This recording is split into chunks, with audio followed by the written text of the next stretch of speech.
The following problem is an example from 10.1, and it states complete the table of ordered pairs for the given linear equation. And the equation that we have is x plus 2y is equal to 4. And we notice that they say x is equal to 0. Next, they say y is equal to 0. And the last entry into this table is y equals to 6. So we're going to go ahead and find the y value for the first entry of the first ordered pair.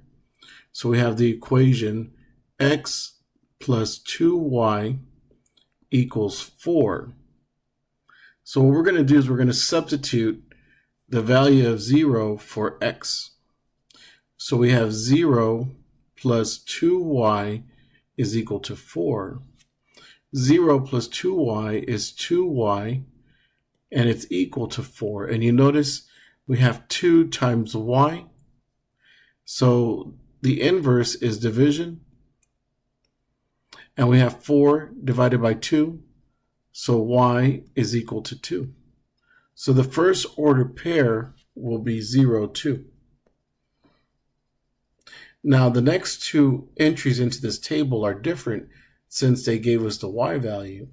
So I have x plus 2y is equal to 4.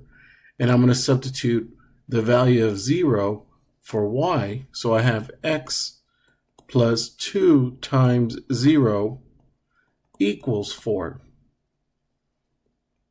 And I notice that 2 times 0 is 0, so x equals 4. So the value of x is 4. The last entry, we have y is equal to 6. So what I'm going to do is I'm going to substitute the value of y, and I'm going to replace it with 6. So I have x plus 2 times 6 is equal to 4. 2 times 6 is 12. So x plus 12 is equal to 4. And since I'm going to go ahead and use the additive inverse of 12 is negative 12. 12 minus 12 is 0, and we're left with x equals 4 minus 12, which is negative 8.